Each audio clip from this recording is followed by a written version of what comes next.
Hello, everyone.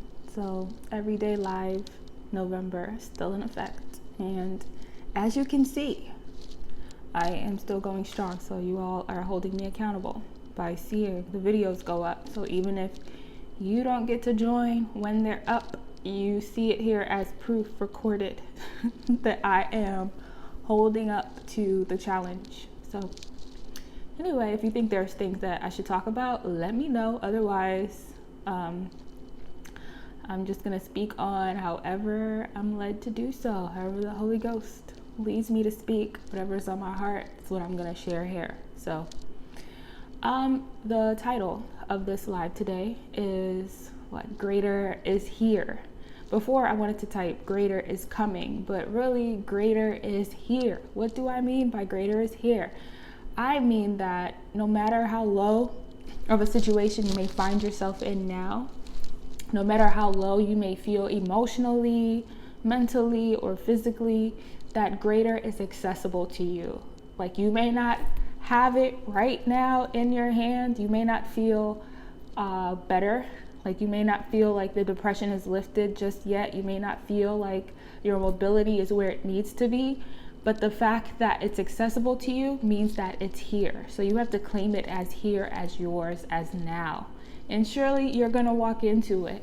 So I know that we are like nearing the end of the year. It's wild that it is now November. I'm still caught up in September, I feel like. And I'm like, wow, it's November. We technically have about a month or so left before we are into 2024. And during this time, people may start to feel sad, may start to get down or depressed.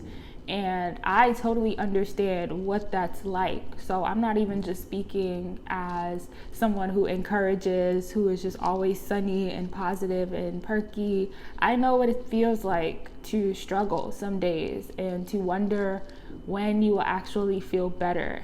But I'm here. If you are someone who has ever felt like that, I'm here to just let you know that it is possible for you to feel better, that you will feel better, and you can press into the changes that you want to see, especially if you commit them into the hands of God. So if you feel like you're lonely and you don't have community, if you feel isolated and wonder where you could go next, where you should go next, know that even with those feelings, like, you pray about it and then you ask God to show you like places to go to, but you also be active in seeking out those spaces and those places and community. So if you know that you watch church online all the time, right, and you feel lonely, like, okay, I'm gonna find the church.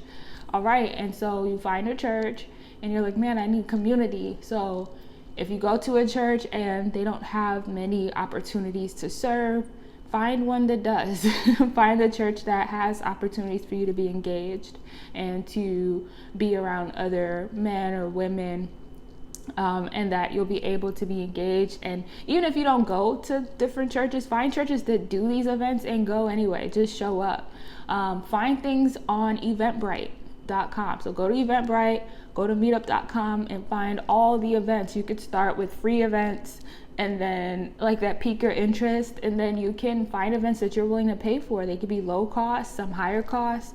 Like, that really has helped me throughout this year. Like, Eventbrite has been solid with me moving to a new city and wanting to get involved, wanting to explore, wanting to get engaged. And also those activities opened up things within myself, like interests that I didn't realize I had. So I would say I would definitely recommend that for those who feel alone or isolated and are in desperate search of community, as like different steps that you can take. Because even if you move to a place, when you get to a certain point in life, unfortunately, the friends that you had, the people that you knew, even family members, they are so engulfed in their own lives. Like, some of them may be parents, so they are busy raising their children.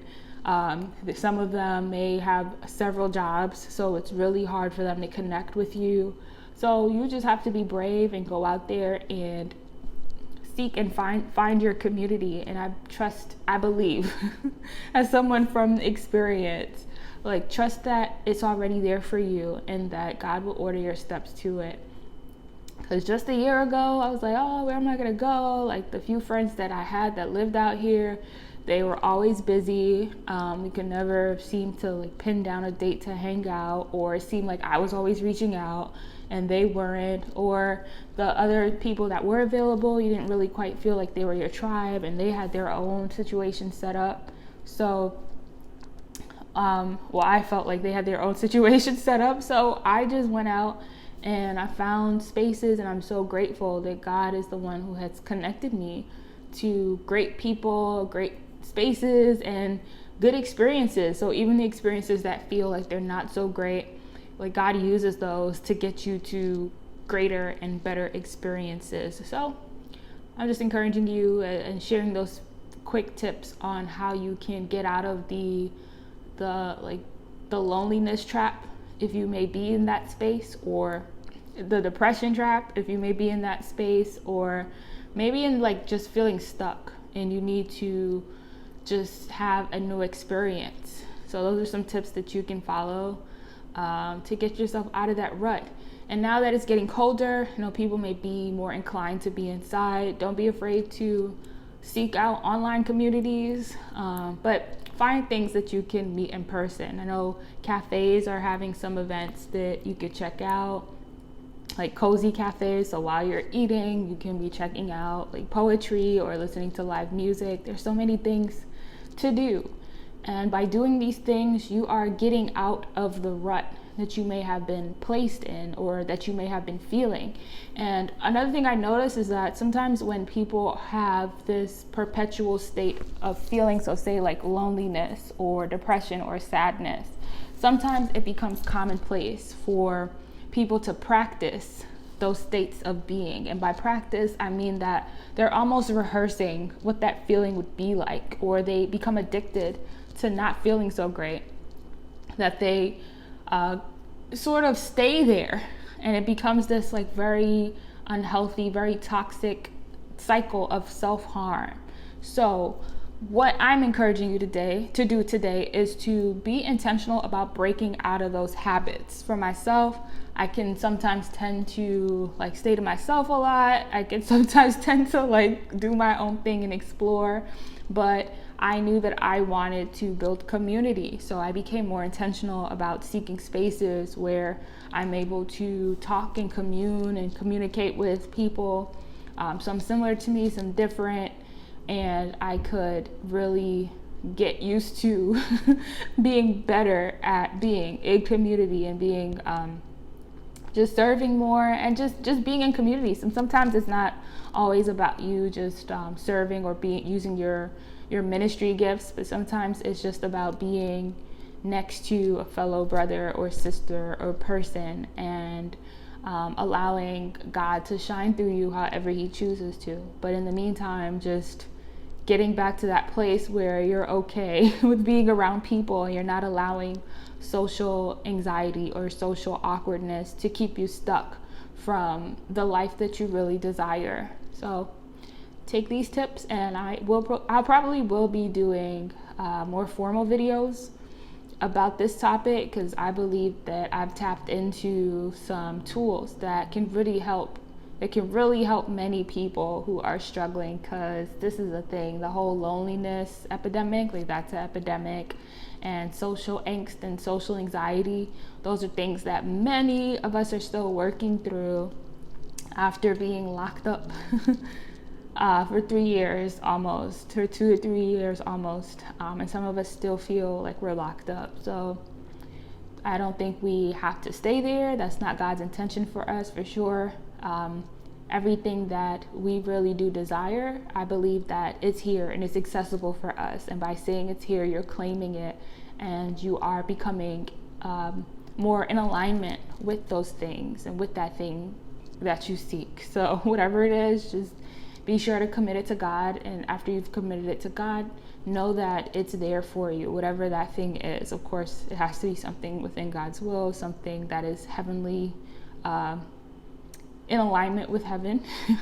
So nothing crazy, nothing bad, but all those things that we really are seeking to have a fuller life, that God has already purposed it for us and fashioned it for us. And even if it feels like it's not in our immediate space or in our face right now, that it is here for us, and that it's accessible to us, and that surely if we continue in God, that we will have it. So be of good cheer.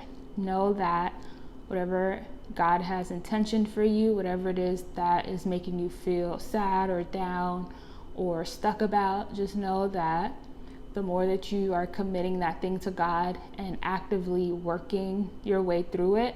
So there's some things that you really just can't do nothing about, like you can't fix, right? But you just lay that to God. But there are some things that you can work towards, and God will give you that unction. So I pray that God guides your steps and orders your steps to lead you towards those things, or that thing that you're seeking, and that you give him the glory for it, and that he shows you that it's him who did it because he loves you, and also because he's very real. So that is my video for today.